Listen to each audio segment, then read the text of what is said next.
Nag-open kami ng mga regalo ng birthday ni Gio. Sobrang daming regalo ng kuya. Maraming salamat po sa mga nagbigay. Una na namin na-open tong regalo ni Tita Ninang Maya. 3 t-shirts na nautical designs. Ito naman ay toy car na regalo from Uncle P na nabigay pa niya bago pa man mag-birthday si Gio. Next naman, gift galing kay Sofia na malaking cement mixer. Buti na lang talaga kahit may sakit tong si Gio, nasa mood pa din magbukas ng gifts. Ito naman ay Spider-Man neck pillow from Kuya Liam and Ate Denise.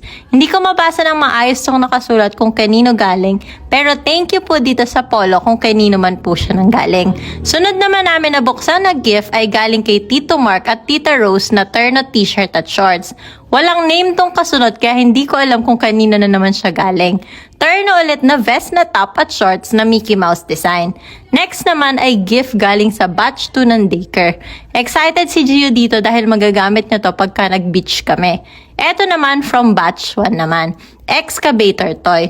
Sunod naman tong binuksan namin ay galing kay Gigi, kila Marcy Femi, remote control na toy car. Sa ngayon, si Gio nahihilig talaga sa mga cars at mga trucks na laruan. Pati nga si Just nahihilig na din. Terno ulit na t-shirt at shorts tong sunod namin na open pero wala ulit pangalan na nakalagay. Kina Kuya Liam at Ate Lexi naman tong next na nabuksan namin na carton tray na umaandar na may sounds at ilaw.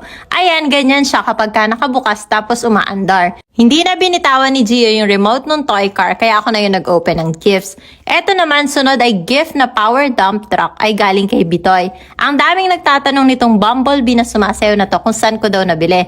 Hindi ko po kasi alam kaya hindi ako sumasagot. Hindi ko din naman matanong kung saan na binili dahil walang name ng nagbigay. Sunod naman naming nabuksan ay toy car ulit. Same color nga na red. Mukhang alam nila na favorite color ni Gio ang red. Eto naman ay galing kay Dave na classmate niya sa daycare. Spider-Man lunchbox na may kasama na ding tumbler. Regalo naman galing kay Ate Janice tong nabuksan namin na Captain America na laruan. Bukod kay Spider-Man, sunod si Captain America sa gusto niyang superhero. Eto naman, Spider-Man na bag ay galing kay Ate Jaisa. Hello, Ate Jaisa! Saktong-sakto tong mga regalo kay Gio na damit dahil wala na siyang kasyang damit. Char. Etong nabuksan namin ay terno sand at shorts. Sunod naman etong Spider-Man terno t-shirt at shorts galing kay Mami Vane.